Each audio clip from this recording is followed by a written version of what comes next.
Est-ce que vous craignez que la Russie cible spécifiquement les J'ai Jeux aucun Olympiques, doute. sur les Jeux Olympiques? Oui, je n'ai aucun doute, y compris en termes informationnels. Elle alimente tous les jours le fait que nous ne pourrions pas faire ceci ou cela, donc ce serait un risque. Et c'est pour ça aussi qu'il faut tenir.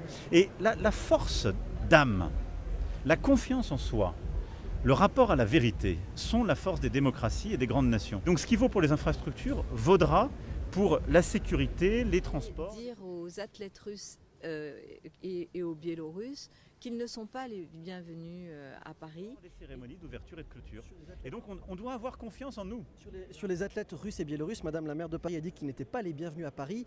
Cette question a fluctué, on n'est même pas sûr qu'ils viennent. Quelles sont les dernières informations dont vous disposez et comment vous vous positionnez par rapport à la délégation russe et biélorusse? J'ai toujours eu la même position qui est d'accompagner le travail du CIO.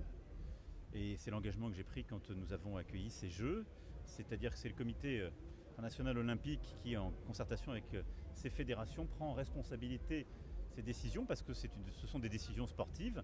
Elles ont déjà été extrêmement claires sur l'absence de drapeau, de délégation et donc aujourd'hui des athlètes à titre individuel avec aussi des règles de déontologie, de respect et sans hymne, sans drapeau. Ils sont les bienvenus ou pas? Mais on accueille le monde entier ici.